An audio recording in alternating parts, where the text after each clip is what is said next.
Once upon a midnight dreary, while I pondered weak and weary over a many quaint and curious volume of forgotten lore, while I nodded, nearly napping, suddenly there came a tapping, as of someone gently rapping at my chamber door. "'Tis some visitor," I muttered, "rapping at my chamber door. This is it, and nothing more." Ah, distinctly I remember it was in the bleak December, and each separate dying ember wrought its ghost upon the floor. Eagerly I waited the morrow, vainly I had sought to borrow from my books to cease of sorrow for the lost Lenore, the rare and radiant maiden whom the angels named Lenore, nameless here forevermore. And the silk, sad, uncertain twisting of each purple curtain thrilled me, filled me with strange terrors never felt before. So to still the beating of my heart I stood repeating, "'Tis some visitor entreating entrance at my chamber door.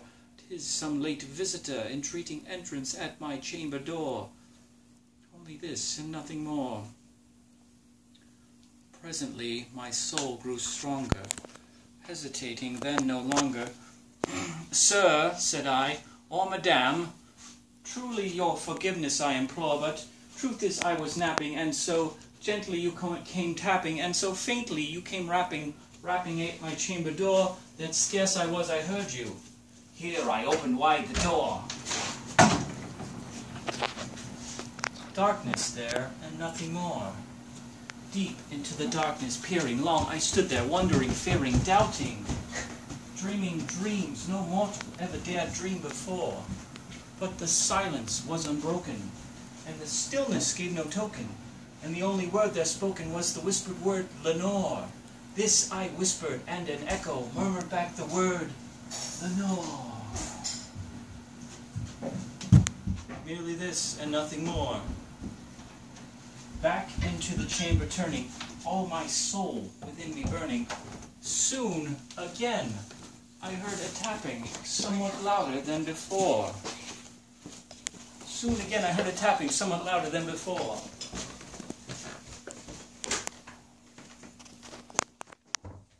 Soon again I heard a tapping, somewhat louder than before. "Surely," said I, "there is something at my window lattice. Let me see then where they're at this, and this mystery explore. 'Tis the wind and nothing more." Open here I flung the shutter. Then with many a flirt and flutter, in there walked a stately raven of the saintly days of yore. Not the least obeisance made he, not the minute stopped or stayed he, but with mine of lord or lady perched above my chamber door, perched upon a bust of Pallas, just above my chamber door, perched and sat, and nothing more. Then this ebony bird beguiling my sad fancy into smiling by the grim and stern decorum of the countenance that it wore. "Though thy crest is shorn and shaven, thou art sure no ghastly, grim and ancient raven wandering from the nightly shore. Tell me what thy lordly name is on this night's Plutonian shore." Quoth the raven, "Nevermore."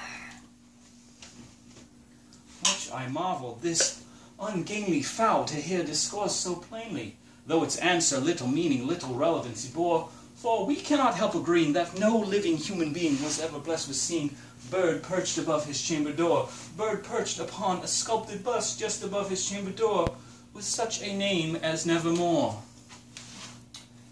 But the raven, sitting lonely on the pallid bust, spoke only that one word, as if his soul in that one word he did outpour.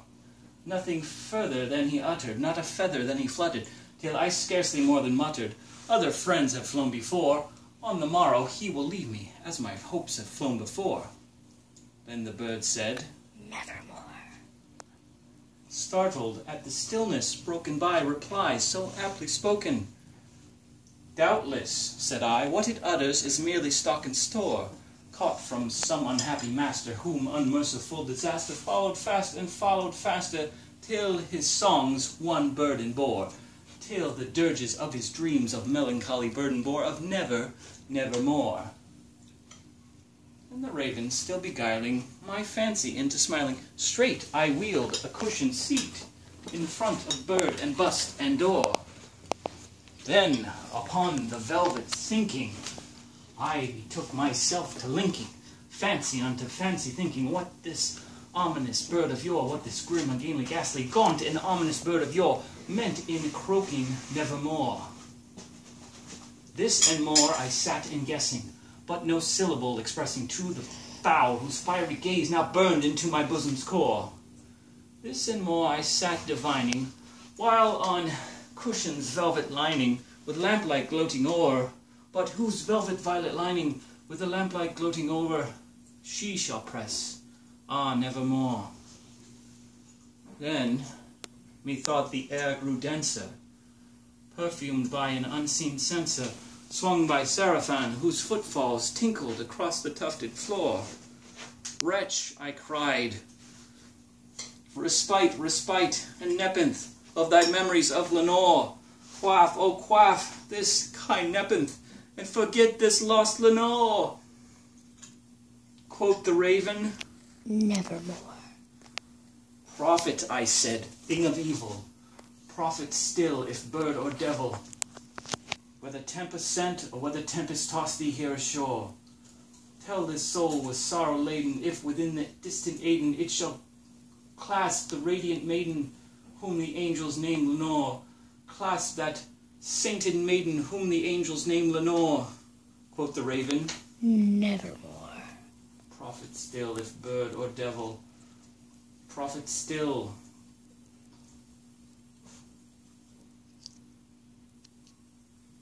Prophet, I said, if bird or devil, prophet still.